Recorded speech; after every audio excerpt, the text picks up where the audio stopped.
All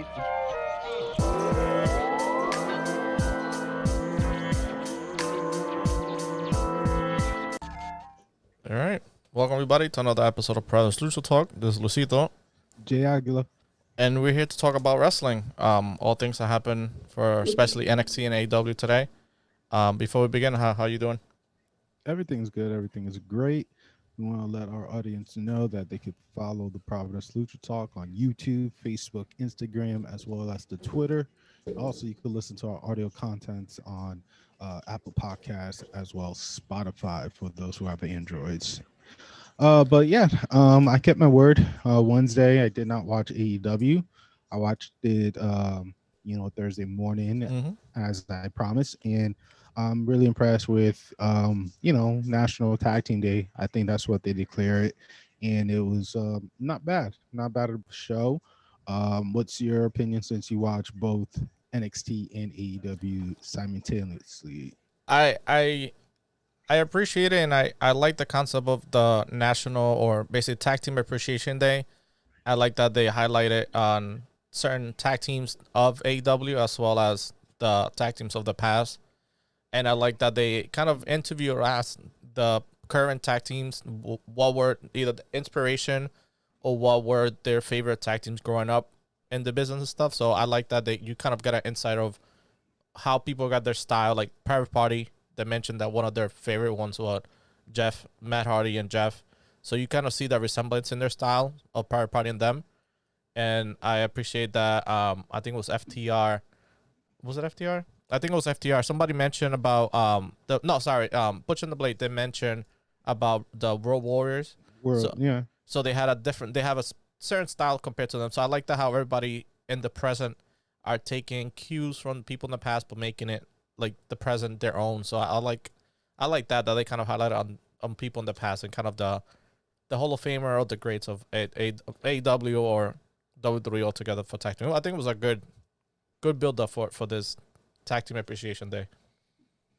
It was definitely good to hear everybody's. I think Kenny Omega was a little disappointment in my personal opinion, picking his best friends, the Elites, most specifically the Young Bucks. I mean, Young Bucks definitely have 15 years of getting names, and the one thing that they may never do is sign up with WWE and grab those tag team title to actually complete the whole repertoire. But it's never too late for them. Maybe it's no. Do you think they're never gonna go to? I mean, like, think about this, right? If they are starting a business with that go against WWE, only way they could join it is like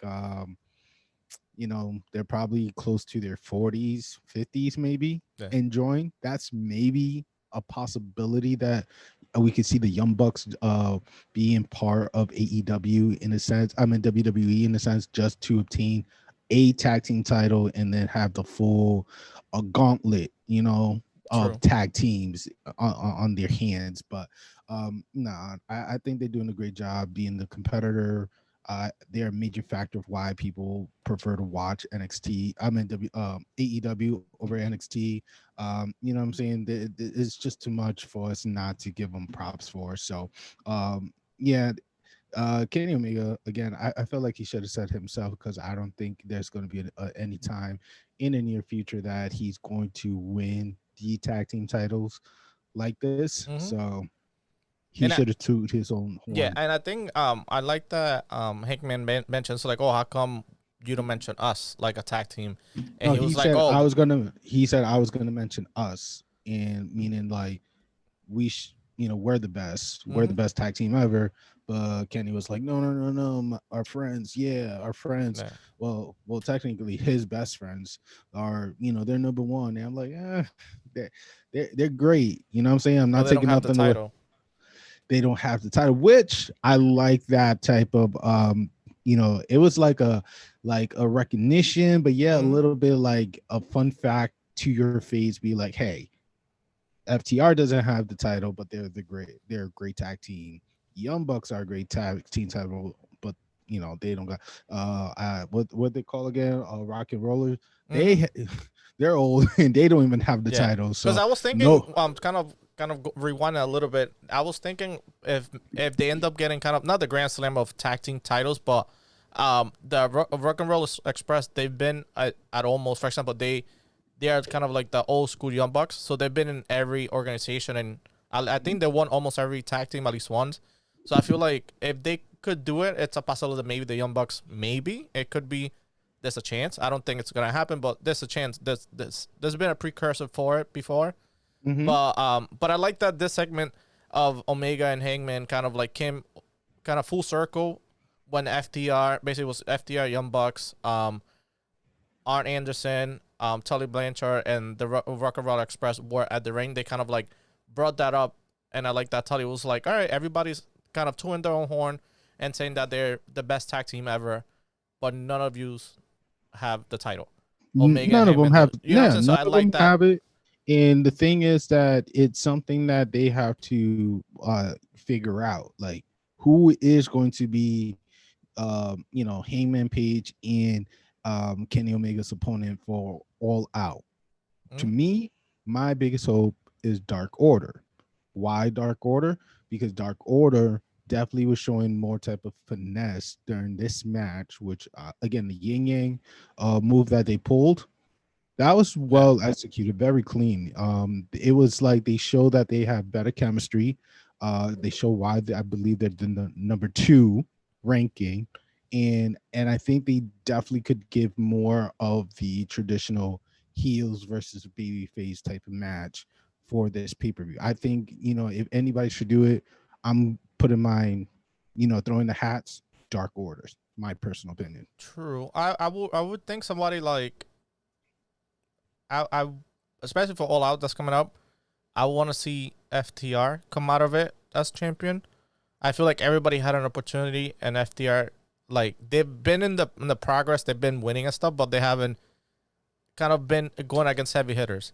So maybe next week or the weeks upcoming, we might see them maybe against the Young Bucks or whatever, and end up kind of like moving up the ranks to become number one. Because Dark Order had their chains, Private Party had their chains, Luchasaurus and Jungle Boy had their chance. So almost everybody had their chance.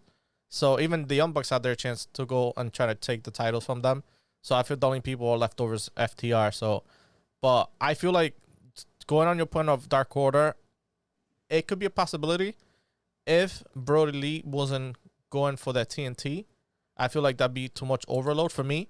So if I think Brody Lee might be the one that might take the title of Cody.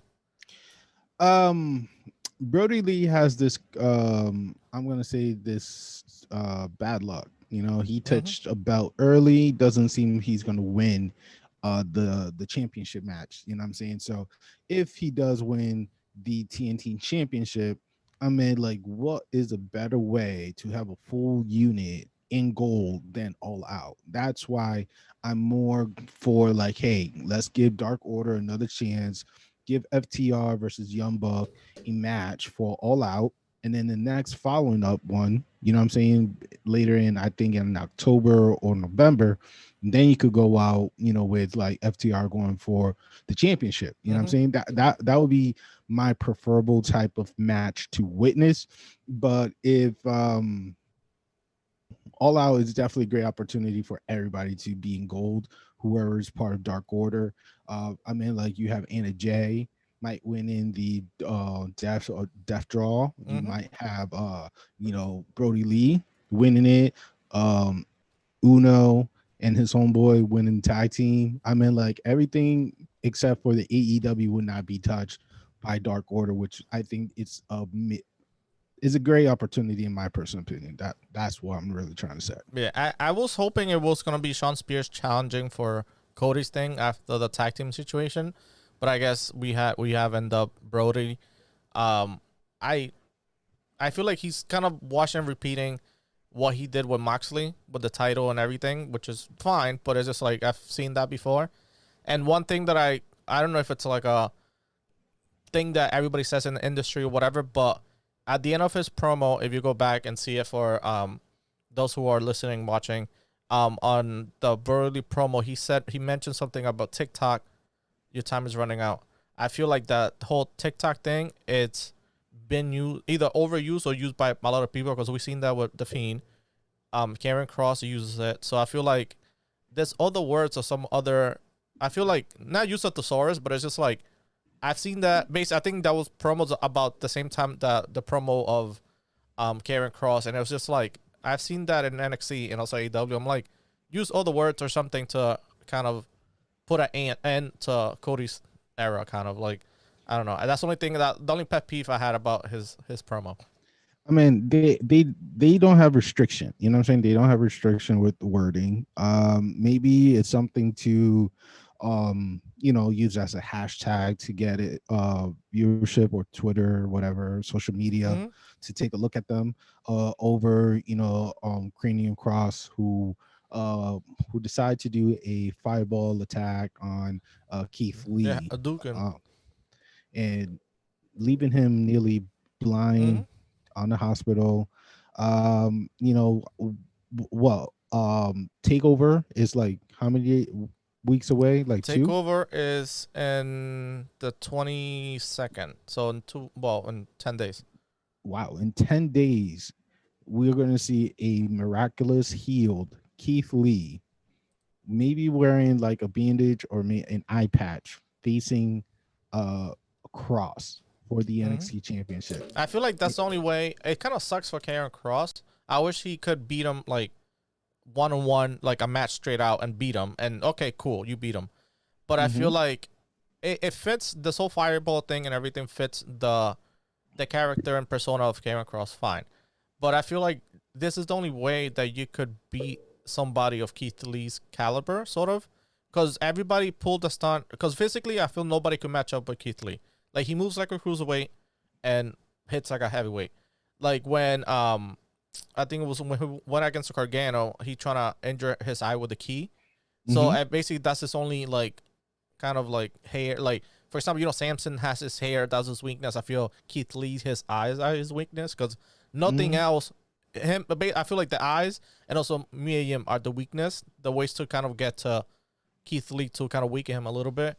So I feel like since the Mia Yim got done already, the storyline with the Garganos, I feel that's the only way to kind of weaken Keith Lee and make him seem more beatable. Because if it wasn't for that, I feel like I like Karen Cross, I like everything he's done, but I feel like without doing that, I don't think he could be able to defeat Keith Lee and kind of take the title from Keith Lee. Yeah, I think Keith Lee is just so much of a huge superstar. Mm-hmm. It's the only way he's able to um, get some type of vantage point against Keith Lee. I mean, if this is the way Keith Lee is going to win the title, then kudos for him. Keeping the title, kudos for him. But if Cross win it, then I feel like it's a little bit unfair for Keith Lee because he probably doesn't even have it for more than 2 months. True. I feel like Keith Lee deserved at least 6 months with a belt before losing it.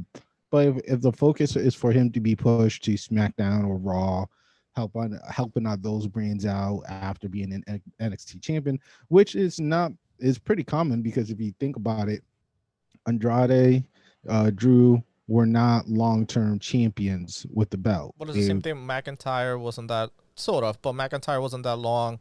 Bobby Roode. So I feel like Uh, the people that have not experience but have been in the industry for a while, yeah, they want to.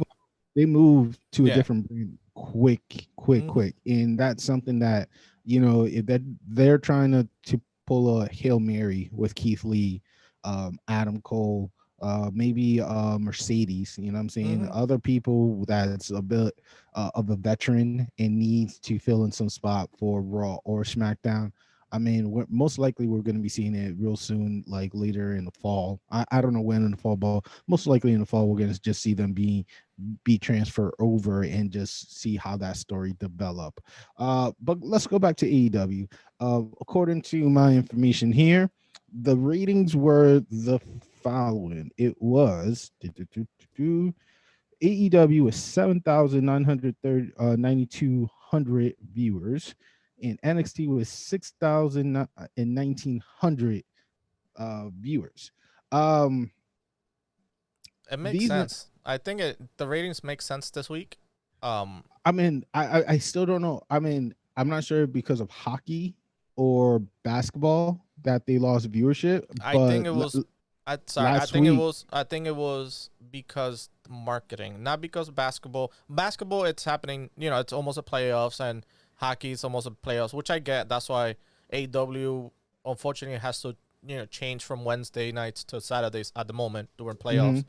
But I feel the kind of like suspense of marketing that they had last week about like the debate and who's gonna be the mystery person. You know what I'm saying? Like it's a lot of unknowns. That was good, and also you had a title, AEW championship match. You had basically like not a pay per view type card last week, but you had a lot of heavy hitters last week that I don't think that this week was gonna equal like surpass that of last week. Like this was a good week, but I feel that they still did better than NXT, which is still good.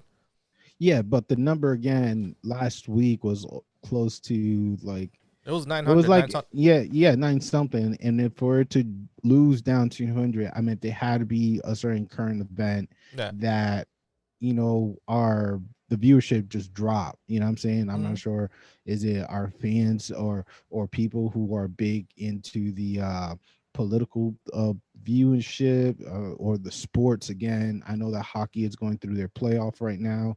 I know that the NBA is finishing their regular season, summer season, before their playoff starts.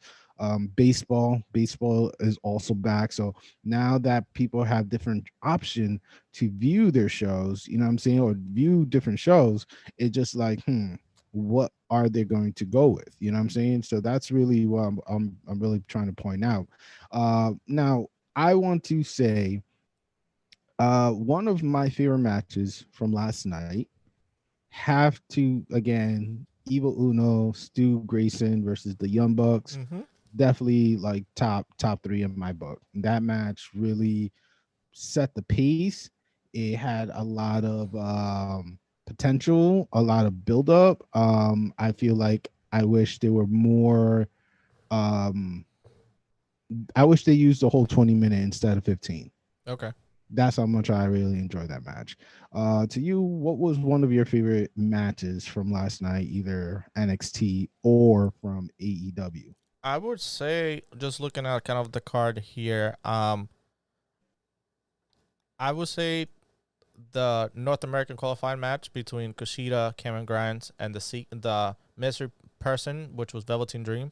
I feel like that was like the the they're kind of like ace in the hole for NXT, and it was a good match overall. But I like how what it meant for Velveteen Dream coming back, and also what they using their NXT's using their superstars to combat the main card for AEW. So I really appreciate that match, and it was good overall. And I appreciate that Velveteen Dream wasn't the one who won because you building new people, which was good. Cameron Grimes won that match, and it basically built the story between him. It's gonna build a story between Velveteen Dream and Finn Balor. I think potential for next week or the week after that. I mean, again, my personal opinion with these triple threat, I guess, is what you said. They're focusing on building stories. Mm-hmm. You know what I'm saying? Stars. Excuse me. Those were your words.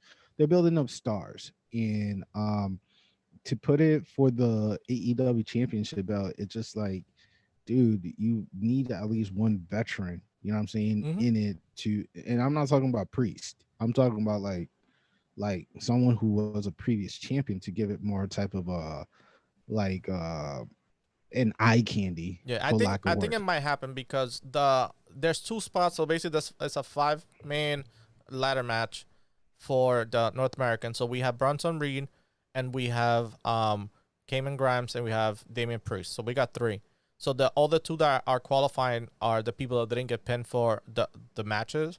So we're gonna have next week. It's gonna be Johnny Gargano against Rich Holland, and that match had to get re-recorded twice because there was a botch that almost injured Gargano. So I don't know if they're gonna put that in the show or edit it out. And then we're gonna have as well as Finn Balor against Velveteen Dream. So whomever comes out of, you know, 2 out of the 4 people that are there are great, and 2 of them, SF and Balor, were former champions. So it's gonna be a good thing for that, and whoever goes in, it's gonna bring the star power for that main event card for NXT Takeover 30. Interesting, very interesting.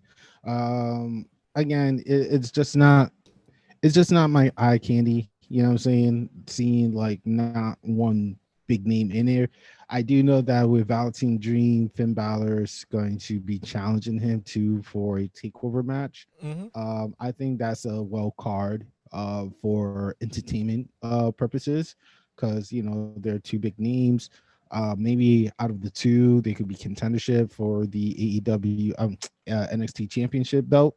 You know what I'm saying? Yeah. I could definitely see that being about. Right now, NXT definitely need to pull something out of their ass, at least for the tag team. You know what I'm saying? Give me some good Yeah. announcement for their tag team so I could be at least more invested in it. You know what I'm saying? Yeah, I feel like for that one, for the tag team, they kind of not hold they it's stable. I feel like Imperium's are champion and Undisputed are gonna face them for the title. I feel like that's a okay match, because you also have you don't want too many things going on at the same time, because you have the Pat McAfee Adam Cole situation, so you don't want to get Undisputed Era involved, but not too involved that they're out of the picture. So you have Imperium there. Then you have the North American, the 5-way, which is good. Then you have the EO and Dakota Kai match. That's going to be another good one. I feel the promos are doing well, and I feel like I just want more from EO, especially for promo wise, but in ring stuff doing great. And for what's the other one? And for Karen Cross and Keith Lee, I feel like they given some importance to the Cruiserweight Championship. I think the next person that might be contender wise might be Isaiah Swerve Scott going against Santos Escobar. So I don't know. It's a new era for Swerve. Hopefully he becomes successful, but I don't think it's his time yet. I think he's gonna give Escobar a good run, but I think he needs, for me, Escobar needs to hold it a little bit longer, then potentially moving on to with his boys, AAA boys, Andrade or whomever, into Raw, SmackDown. Interesting, very interesting. I'm seeing something very interesting that caught my attention. And I'm not sure if I is it the YouTube or anything, but I guess next Wednesday we're not gonna have TNT AEW Correct. Dynamite. Correct.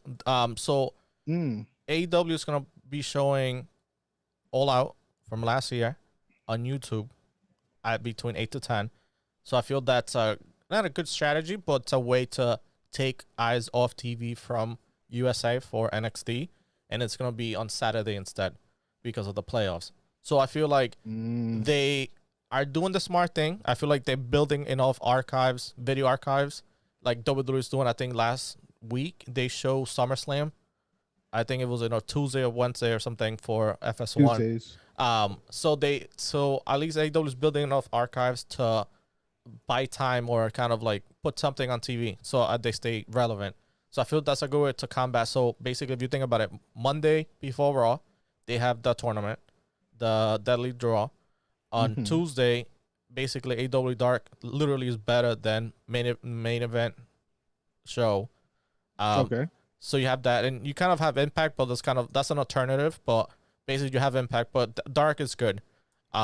Then Wednesday you're gonna have the All Out. Then Saturday you're gonna. So basically, AEW is almost in every day of the week, which is good, and they have enough thing to showcase for it. But I feel like they, after the playoffs are done, because this is a different year for basketball playoffs. So I feel like if this is gonna be the norm, now AEW knows what to do, and just in case the playoffs happen, or make this AEW show more, not more important, but rating wise, more than basketball. Find a formula, something that could do either a better day go against sports or something in order to combat WWE and basketball, so they don't have to be bumped up. Because if you think about it, Mondays and Fridays, SmackDown, Raw, there's no sports taking it away. You know what I'm saying? So Basketball, hockey, and baseball are the But you three think about it, sports. like for when sports happen and stuff on USA, they on Mondays you normally have football and baseball, whatever. They still go on TV on Mondays.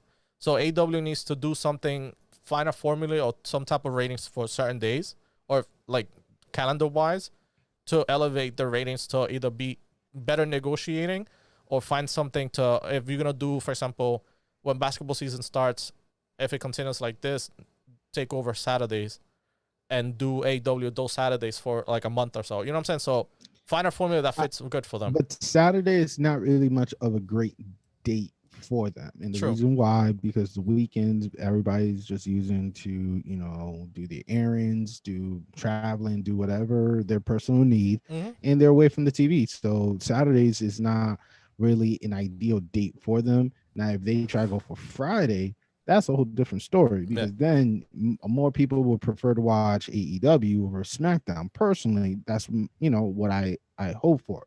But the way how I see here, what we're going to be seeing for August 22nd is the following match: FTR versus Private Party. I think that's a good opener in my personal opinion. The Elite versus Ronaldo, Silver, and Angels, or number 5, whatever they want to call them.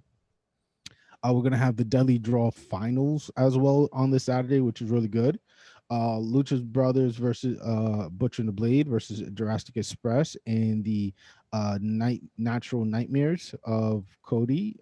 Natural Nightmares. So I guess that's what's his face?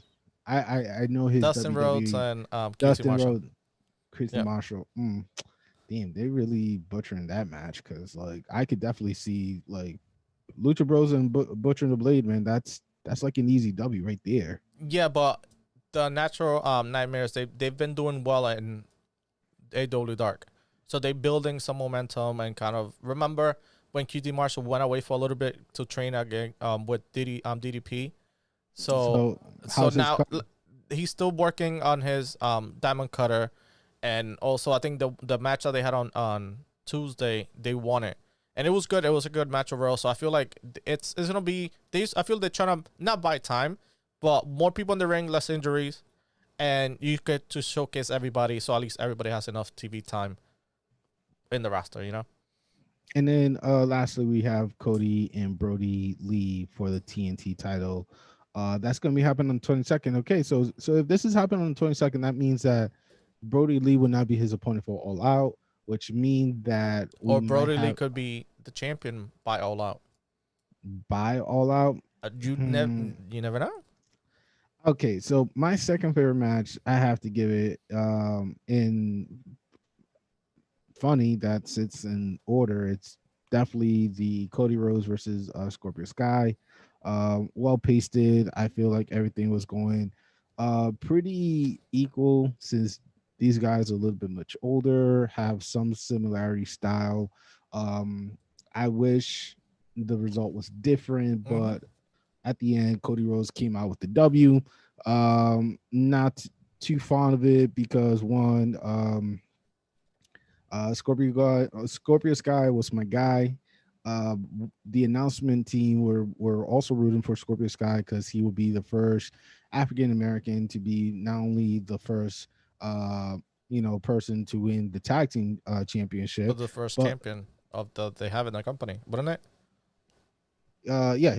SCU were the first, but also he was going to be also the first African American to have a single championship belt underneath him, which I thought the opportunity was there, similar to Sonny, but I guess Cody has some big plan happening. It might be against Matt Cardona, or maybe Sean Spears. That wouldn't be bad. Maybe. I mean, like, how about Tony Starks? I would like Tony Starks to go at Cody once again. That match was really entertaining. But I feel like if Starks gets a rematch or a retry for that division title, I would like to, because we already seen what him and Cody does.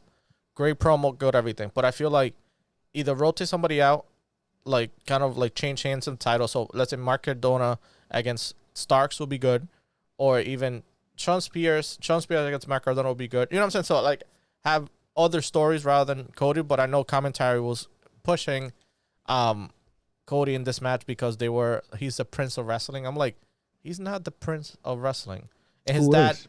and his dad wasn't the king of wrestling either. So it's just, you know what I'm saying? Like I don't know, it's just a weird Is commentary. Triple H is calling himself the King of King? Who? I mean, I feel like personally, he has full rights for them to call him the Prince of Wrestling because, again, the King of Wrestling is already taken. You know what I'm saying? The Hmm. Emperor with the Ric Flair, Triple H. You know Hmm. what I'm saying? But I feel like either Seth or Randy Orton are more of a prince of wrestling than Cody is. I know he comes from lineage and stuff, but I know RKO, he got the legend killer. So, but even Seth Rollins, I would say not the prince, but I feel like that's more like it came basically he's following Triple H's footsteps. So I feel like he's kind of like Yeah, but he's going with the Slayer. You know what I'm yeah. saying? Randy Orton is going with the Killer. So I can see why calling him the Prince of Wrestling, it's not a bad name because the business is young. You know what I'm saying? Hmm. He's doing a hell of a job.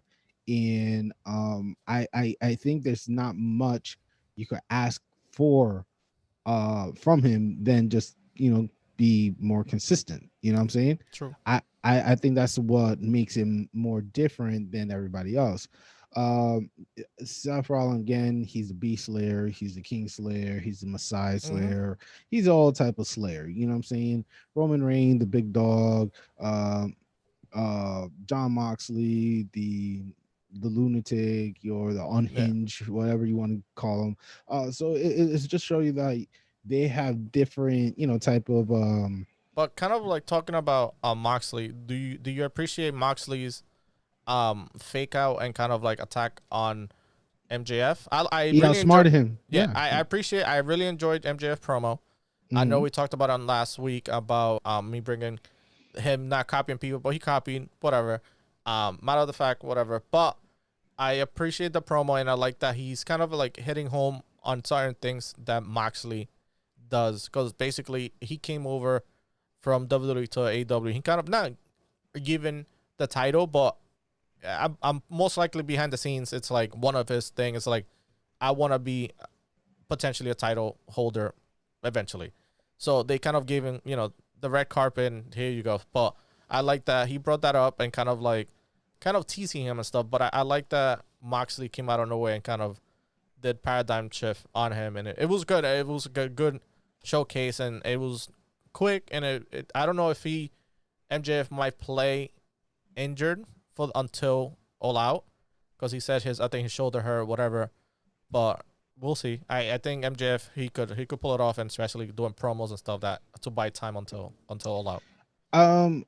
The I think what we're gonna get from what we're gonna get from MJF is that he promised that he's going to be consistent to AEW, and even though he physically will not be in the ring, I could see him just being presence Mm-hmm. in, with a video package. You know what I'm saying? Be like, hey, I had to boost up my defense because we don't want any more incident occurring, blah blah blah. So yeah, I could definitely see that happening Yeah. from them. Well, do I you could agree? definitely. Do you agree with MJF that we as AW need better leadership, or do you think it's running fine? Because um basically, his whole campaign is basically like we deserve better new leadership. MJF 2020. I mean, like, this is just a mock up against what's going on with the actual political, True. stuff that's going out there. So, me is like, is a double standard not only on the leadership of John Moxley, but also what's going on in the real world that we only have two options right now between Trump or Biden, and neither of them is very favorable to any of us Mm. in my personal opinion, because it's just a mayhem. So I think the MJF was running for the actual presidency of the United States if he was 35 years old. um, I think he would have won it. People would literally would. Promo wise will be he'll destroy both of them. Oh my Promos are god. crazy, but I feel like him taking, like you mentioned, stuff that happened, kind of current event and stuff. He keeps it relevant, fresh, and Mm-hmm. kind of like pertinent to what's going on in the world. But I Mm-hmm. feel like he has a point. I like when people take, especially in promos and stuff, take things. For example, the John Cena and CM Punk situation, when kind of it went through reality stuff. Same thing with New Day and the Usos when they brought up like reality stuff into the ring. So I appreciate his stuff, and I feel like I just want to see what AEW would look like with somebody new. You know what I'm saying? We already have everybody. You know, we had the retro people, Jericho. We have Cody. We have Maxley. So basically, you already had your first of everything.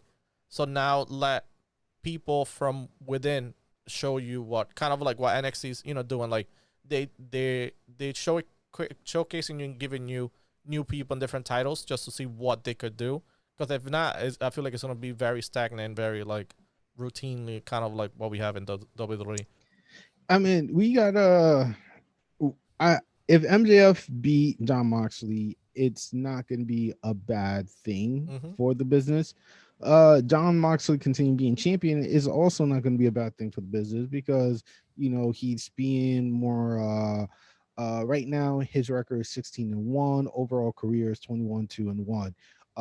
It definitely shows he is a fighting person. You know what I'm saying? He's competing all day, every day, as much as he could. Mm-hmm. If as long as he's healthy or not getting the Rona, and whatnot. So with MJF, his record shows that he's 10-1 this year.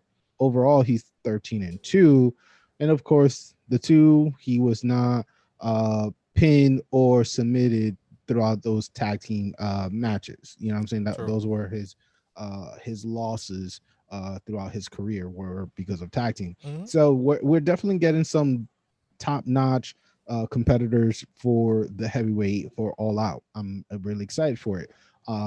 We're just going to continue to have someone who's a badass.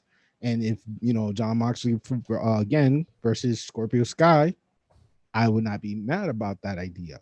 But But if wouldn't MJ, that? I'm just curious. Wouldn't that defeat the purpose if you couldn't beat the mid card champion? What you know what I'm saying? Like not stepping stones, but it's just like if you couldn't beat the like TNT champion, what makes you think that you could beat the AEW champion? I'm just first for of me, all, just kind of like just not logic, but it's just like not stepping stones. But I would think the AEW champion is not greater than the TNT, but it's just like it's different levels.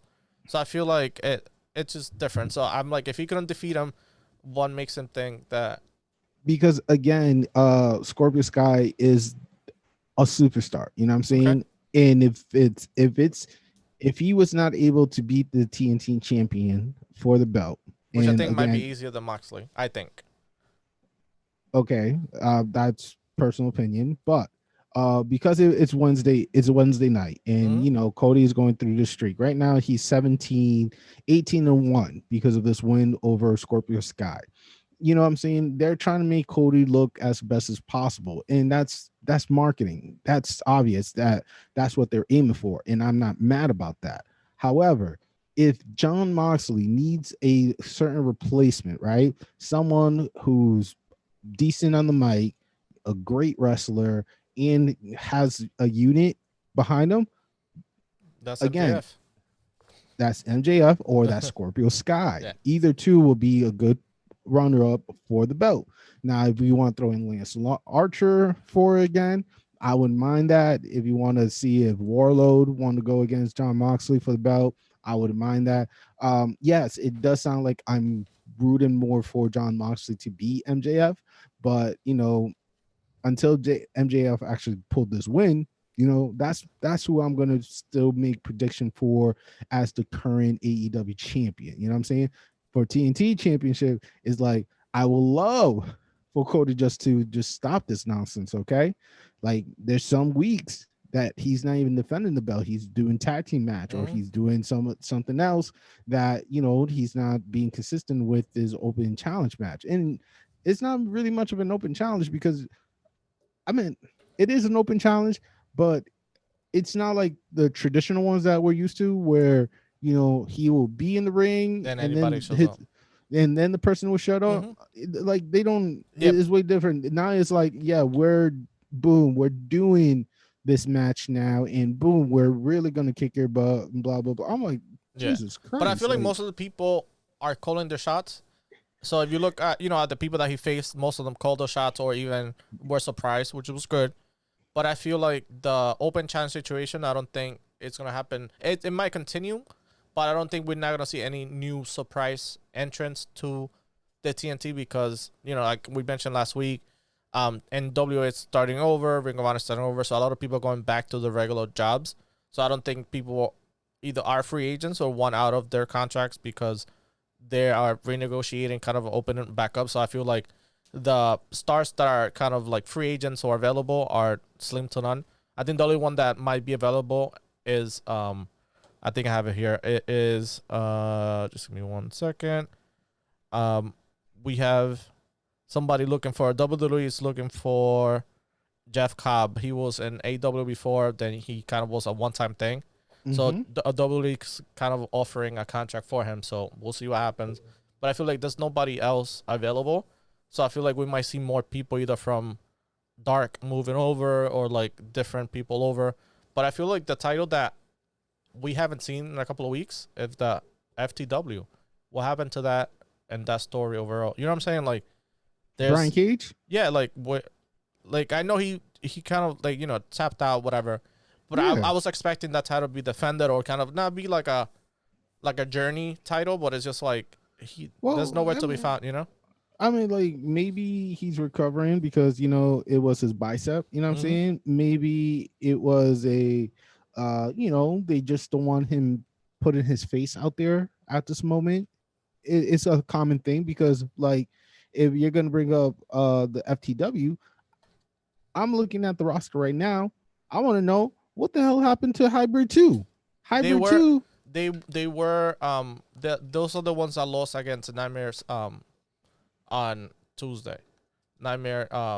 Word. Natural Nightmares. Yeah. Because I missed watching them on Wednesday. Yeah, they were good, but they kind of not build them back up, but they had so far a losing streak.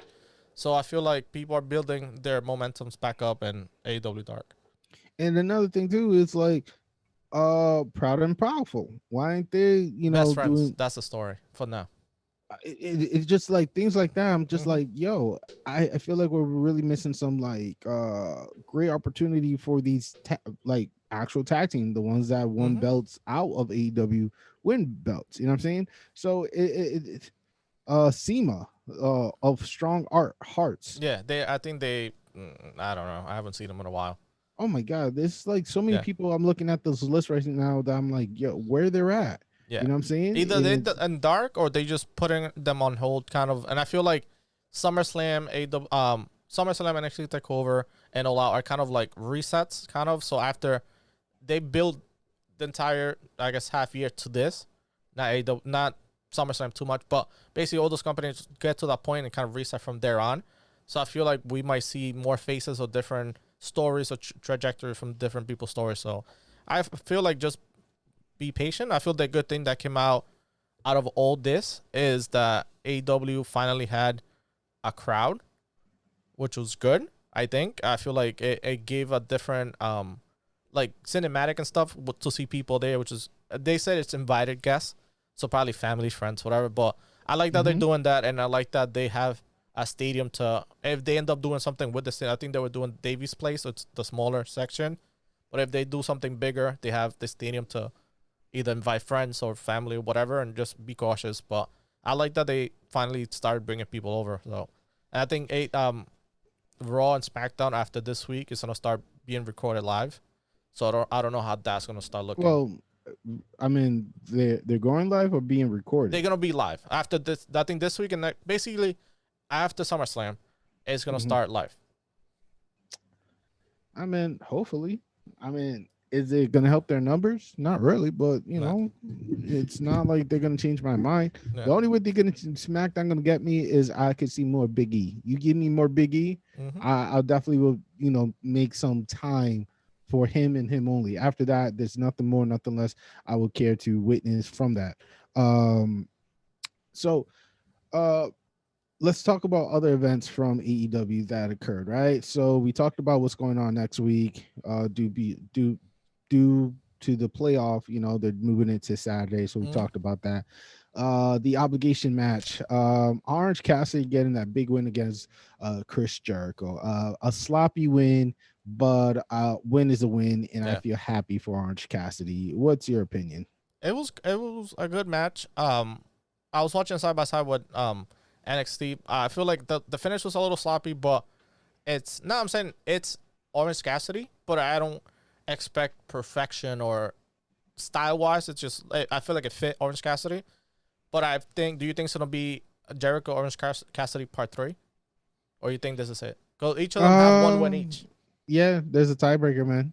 You just said it. There is a All out, tiebreaker possibly. on maybe. I mean, like, well, here. Okay, so what about the big fuss about like Jericho doing the concert and stuff? Like, I think he took the test and it came out negative, and that's why he had the match. What's your thoughts on it? I think this was recorded before he went over the weekend. So It what we're said seeing, live. The yeah. the But I'm the saying, but live. like, but if it was live, then I guess he passed and he didn't have to quarantine or whatever. But I feel like business is business, so he gotta make. He got Jericho. He's basically two businesses in one. He's Chris Jericho, the wrestler, and Fozzy Chris Jericho, the performer entertainer. So if that opportunity showed up and he did it, fine. But just when he came back to for the wrestling, I feel he got tested and he passed everything. Yeah, But everything and came on the thing that's crazy, I negative, think I heard and he was that concert. I think he was what I heard. He was the opening act. You know to who? Smash Mouth. I was like, really? I was like, okay, sure. I guess if people, I think it was North Dakota, South Dakota. I guess they like Smash Mouth. Good for them. yeah, I They're a mean, good band, but I'm like, Fozzie's pretty good. Like I feel like they should have been more than a opener, but it was good. But it was just I don't know. I feel like him being kind of like the face of the company, one of the faces of the company. I feel like he should be more like strategic with the decisions he makes as a performer overall. I mean, hey, he did what he had to do. You know what I'm saying? He showed up.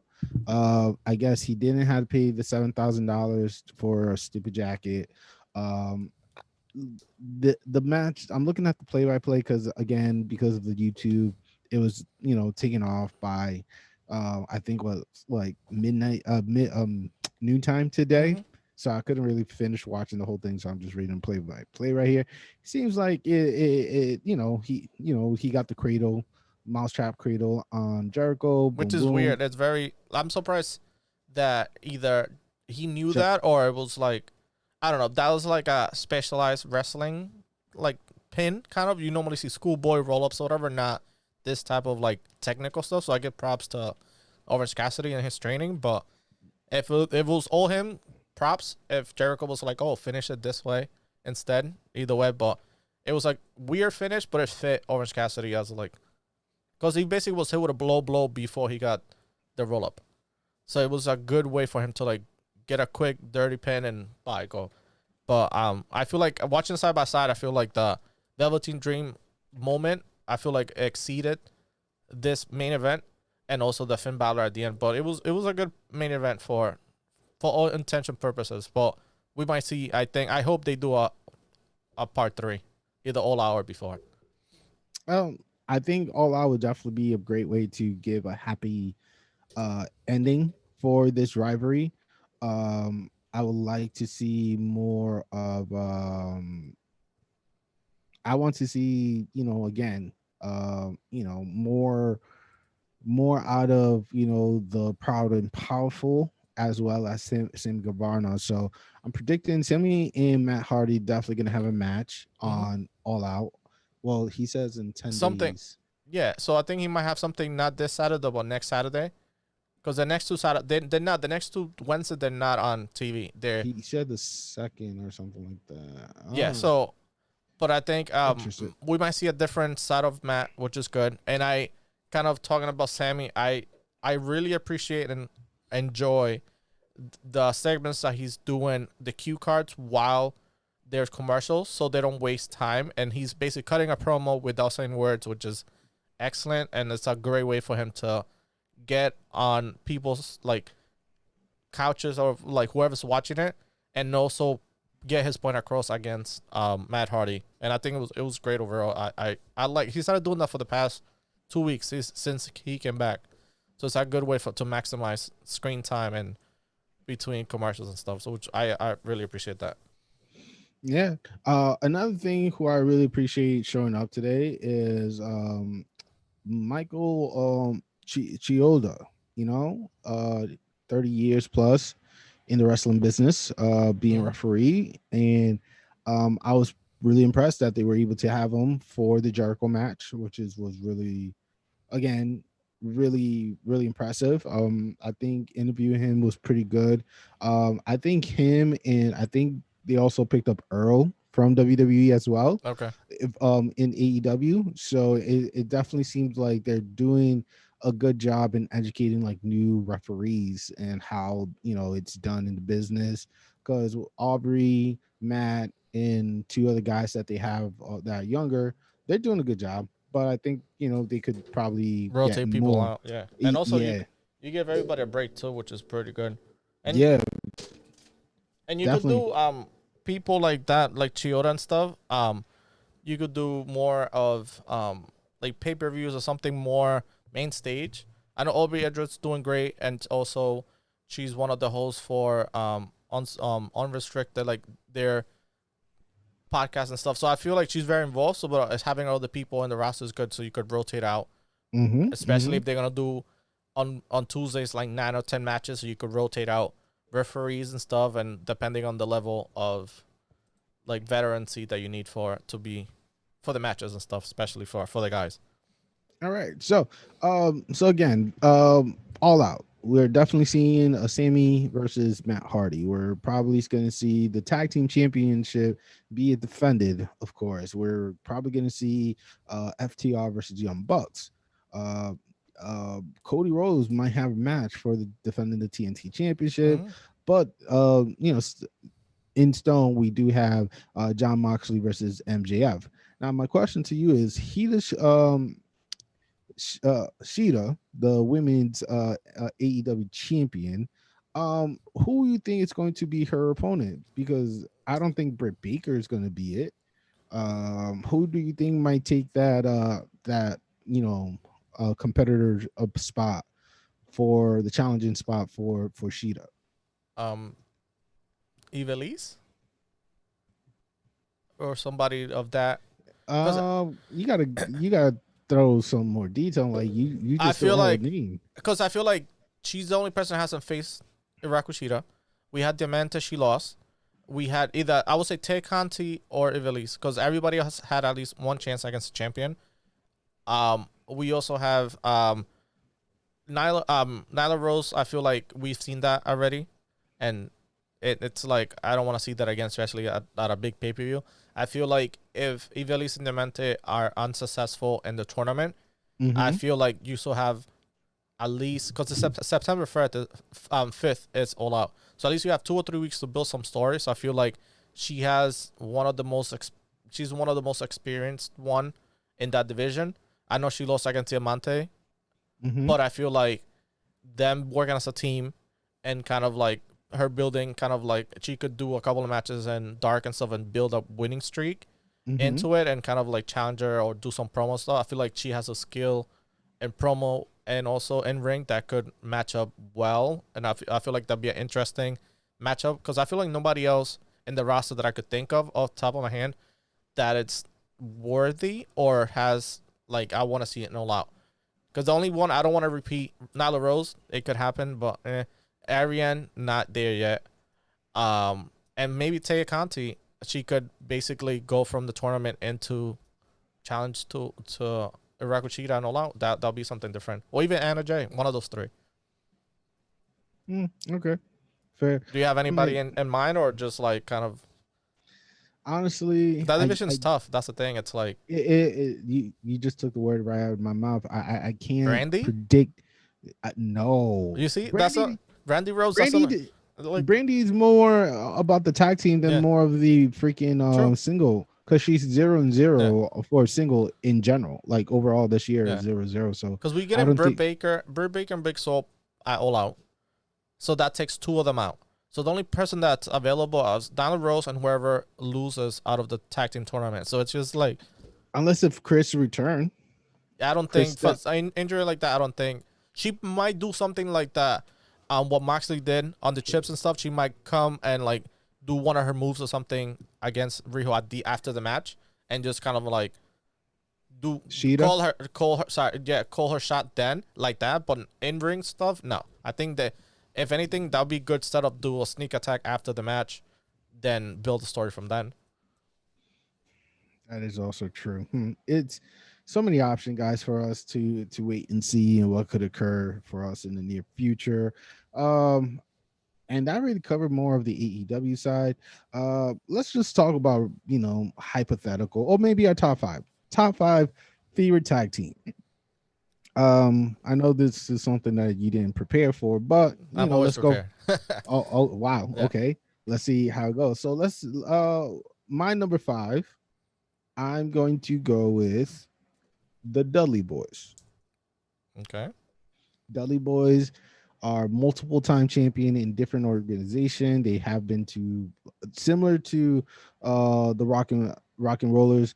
They've been everywhere, won actually every championship except for the AEW, which is the newest business since uh both Devon working for WWE and Bubba, I think he's still doing the TNA or Impact. It's hard for them to join AEW, but uh they've been everywhere, done everything. I think you cannot have them not in your top five list. True. Who's your number five? Um, it's tough. I would say I don't want to add too many people from that were talked about. Yes, yesterday we had they talked about Young Bucks and all those people. I would say my number five, Undisputed Era. They have Wow. Okay, that's they. that's a young one. Okay. It's I will say not of, I will say of all time. I feel like they're balanced. There's four people. You could switch them, different styles, and it gives kind of like a hint of what's current. And they've been very dominant of their time as champions altogether in NXT, and we gotta see what they've done, what they're gonna do in the future in Raw and SmackDown. But individually, before they were successful, together in Undisputed they were successful. So I would say number five, they're pretty good. Undisputed Era. Undisputed Era. Okay. Okay. So my number four, I'm going with the Macho Man and Hulk Hogan. Uh Hell of a team. Badasses. You got two guys that had similar styles, you know what I'm saying? Um but individually they were like megastar. Together they still did what they had to do. I like, I'm pretty young, but looking at like the history of Macho Man and Hulk Hogan and how they were able to overcome a lot of diversity, I have to put them on my number four. I would say number four, since I have a little new, not newer, but it's kind of like last minute put together. I would say, um, Edge and Christian. Yeah, they're in my honorable mention, but yeah, Edge and Christian is definitely a good one. They went from basically going from Gangrel as a group to being together, fighting against each other, being together. So I feel like they have good chemistry, and their promos are amazing and they're funny. And especially at the era that they came out, they knew how to kind of do well in the Attitude Era, which was great. Yep. Okay, I give you that. I definitely give you that. I'm going to go with the yeah, yeah. I'm about to share something with you once we finish with our list, because this list right here I found is so ridiculous. Undertaker and Kane is my number three. It's between them or Stone Cold and Triple H. You know what I'm Okay. saying? The powerhouse men. Mm-hmm. Um, basically, what you had was like these big guys who are able to do crazy things not only with the ropes, but they had power, they had speed during the prime. I think it was pretty hard for teams to defeat them in during their time on during the Attitude Era and during the Golden Era as well, which is I think it was like 2002 to 2009 or something like that. Yeah. So it was like it was a really fulfilling. They fulfill a big role as a team, then focusing on their own single starship. So I'm gonna put you know uh Kane and Undertaker, Brother of Destruction, as my number three. Cool. I see that you're going a little bit retro. I feel like you're doing old school. I'm doing new school. I would say number three that I have here, they were more of a faction. They could, it's a 3-man group. Um, Oh, they are okay. all super technical and athletic. I would say the group of Shelton Benjamin, Haas, and Karango. That's a Wow. that's Okay. that's a good, I would say, up there. People don't talk about it. They're kind of like sleepers, but they were a good kind of taking it from the Shelton Benjamin. The gold standard of tag teams for wrestling. I think they're pretty good, and I like any of the two out of the three combinations. I feel like they all mimic each other, and it's like a good like I feel like if I had to make a team, I'll use them as like one of my tag team faction. Okay. Fair. Fair. Number two. Number two is God. Now it gets good. Yeah, I was because like which one? I was like which one he's not gonna say, so I don't repeat, and like it's good. I mean, we could Nah, repeat. We could like I agreed with yeah, some of your list too because yeah, if anything, like they're switchable. But mm-hmm. like since I'm more in like I remember more since I took a break Yeah, from like 2004 to 2000, I'm going to say 11 from wrestling. okay, I cannot really say much of the newer generation. You know what I'm saying? I do know that Christian and Edge was still a thing. I still could say, you know what I'm saying? The Dudley, no, yeah, the Dudley were doing their thing in TNA before they split up. There were not a lot of a tag team that came to mind. Kofi had it. Kofi and Tyson Kidd. mm-hmm. They were a faction. Cesaro had to join with Tyson Kidd as well. That was another faction. So there was not a lot of like unity. You know what I'm saying? Rey Mysterio with Eddie Guerrero. You know what I'm saying? That's my second. Yeah, Oh, yeah, yeah. so okay. So my damn, I got three teams that I could switch over for one. Like two are tied for sure for second. The first one, I think I'm like stone with it. So that doesn't. So my people got to help me out. So my two is tied with the Lucha Bros and the New Okay. Day. Those two are like tied for second in my book. The reason why Lucha Bros, I'm gonna say they have about 10 plus years as a team, Mm-hmm. killing it in all Latin wrestling venues as well independency. Their style is impeccable. They're definitely able to do amazing things together as a crew. They are covered in gold wherever they go as well, except for AEW currently. But soon enough, I could definitely see them in gold. But then the New Days, a team that was formed back in 2012, I'm gonna say, Mm-hmm. where it's just like the career of one guy was on the line, a veteran who was looking for something new, and then you had this other person who was put it on the sideline after winning his Intercontinental Championship. No, I lied. I think it was a little bit later in the year. I don't think it was 2012, maybe like 14 or 15 now that I think about it. But that was the scenario, you know what I'm saying? And these guys are the longest reigning tag team champion in WWE history. They're close enough of beating the Dudley Boys record with more tag team wins. in the WWE history. They had hell of a match for our generation, especially with the opponents of the Uso, who's are in my honorable mention, as well against the Bludgeon Brothers. I think New Day did a great job working with them. So that's why Lucha Bros, New Days, those are tied for my number two. All right. I have a couple. So I mentioned, yeah, I was in my number two since I always enjoyed Rey Mysterio and stuff, but him and Rey Mysterio, basically, I would say the Guerrero family. So Chavo and Eddie, Hector, or and or Eddie Hector. and Rey Mysterio. That's a good combination. And the few within the family, kind of they were against each other, then with each other. So I like the whole kind of like that. That brought over the Mexican style of wrestling Mm-hmm. into main stage. So they went from basically from cruiserweights to heavyweights, and they I like Rey Mysterio becoming the basically the lightest heavyweight champion ever. It was good. Same thing with Eddie, but them as a tag team, they did pretty well. And I will say my number one, I will say DX.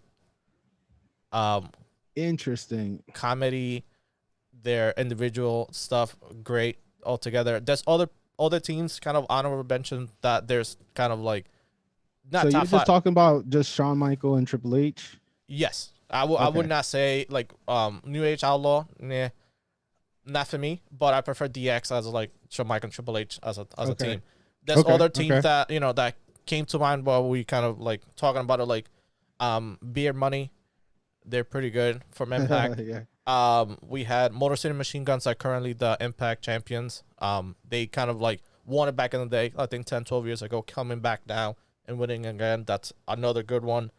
A little old school, kind of the Heart Foundation. They're kind of the standard of wrestling.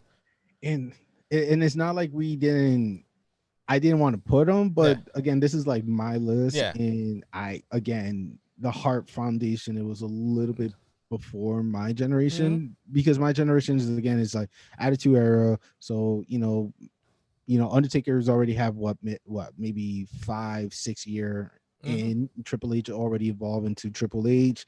The Rock was doing his thing, getting his Yeah. beef on. So that's usually my generation. Like But the, for example, like the Rock and Mick Foley. That's another good one. They're Rock and not the Sock greatest of all Connection. time, but they're for what they were at their time and era.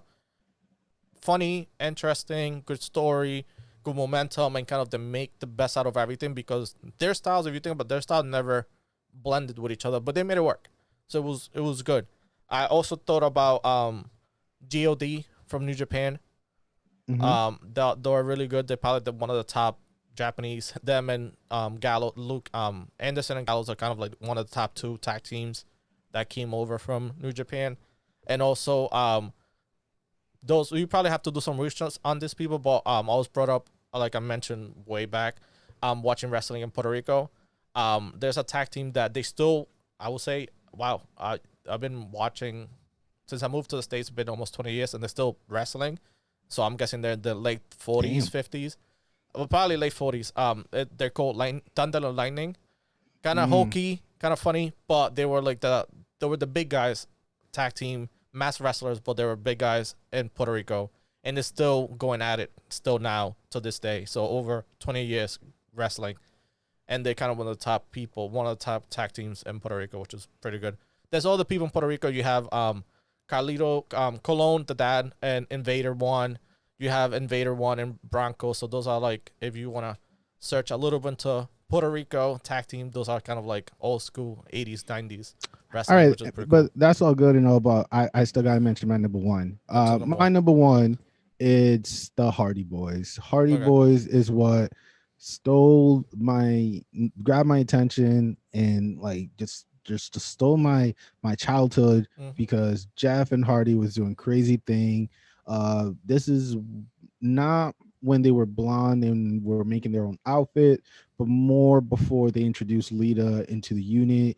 So like And easy, like hardcore tag team, like sort of. the hardcore tag team, those were the guys that really caught my attention. So Hardy Boys in my list is like number one. For like, yeah. Oh, they're my number one too. Well, guess what? I'm on that group too. All right. Mm-hmm. So I guess I'm looking at this list in front of me too, right? And I'm just gonna read the top 10 because like everybody else is just like Harlem Heat. They're in Mhm. my honorable mention. Big Show and Kane, that was a really good group. Even sorry, Cesaro, even Big Show and Chris Jericho, or Big J- Show, J- and basically Ray. anybody with the Big Show and Miz, Big Show and Jericho, Big Show and Kane. Like it, he's makes a good tag team, especially him being like 7 foot. It's not him. I don't know if him and Rey Mysterio were together, but like he could work with anybody and make it work. Yep. So here's the top 10 that I found from the Bleacher Report top 50 team of greatest tag team of all time, according to them. But I'm reading from 10 to 1, right? So number 10 is the Midnight Express. Uh, I could see why. Dory and Terry Funk is number 9. That's old Pretty old. school. That's 1970s. The Hardy Boys, Matt and Jeff. Everything. The Demolition. Hmm. Very old school. Like if you were watching The Boys Meet World, I think you actually saw one of them in the show. I believe. Or that was the Road Warriors. I think probably was the World War. I think probably. Okay, it was one of the two. Uh, the Steiners, Hmm. Rick and Scott, uh, is number 7. No, number 6. Number 7 is the Demolition. Number 5, the grand finale. Like honestly, I can't recall who that is, but they made the list.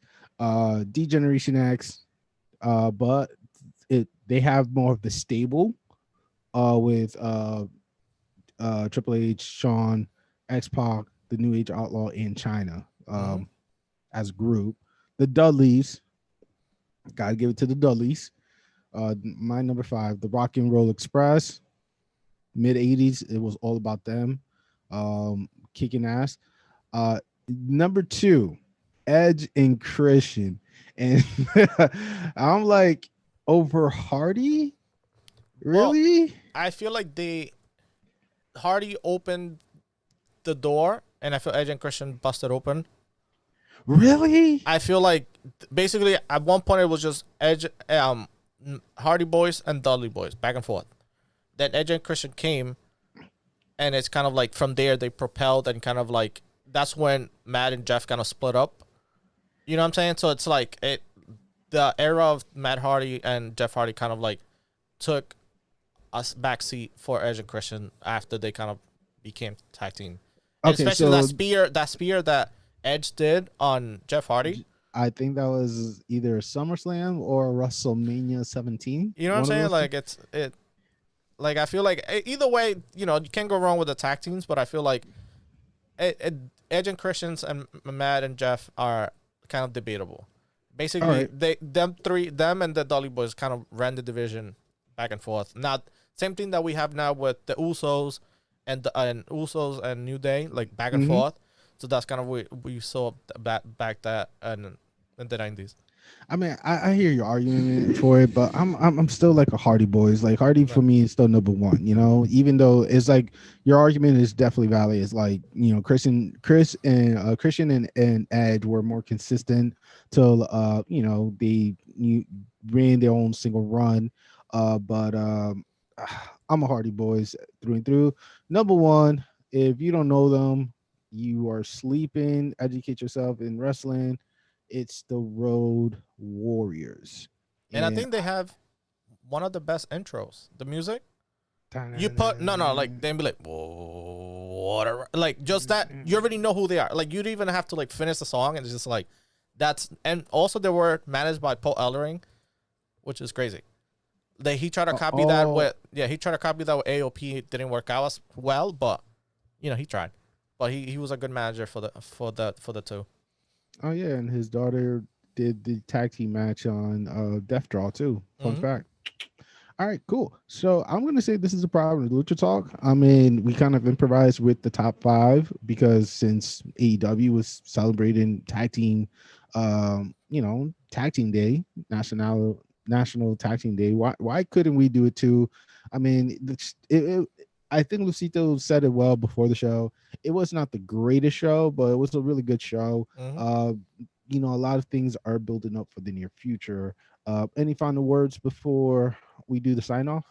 No, I think we covered it all. I think the only topic kind of sort of that WWE is gonna be start showing those who can't, WWE bought a couple of indies companies, so now most of their material and productions and stuff is gonna be available in their network. So we're gonna see Evolve and some other indie stuff that they bought, which is other stuff. Yeah. So I think that's pretty cool. So those that like missed out on the local scene, now they could still see it anytime in the network. All right, bada bing, bada boom. And that tag team is never gonna be on my. What Domino? Deuce and Domino? Not bada bing. No. I'm talking about the Italian. Oh no, I thought you were talking about not Enzo. What's his name? The real blood Italian. Rumba. Nah.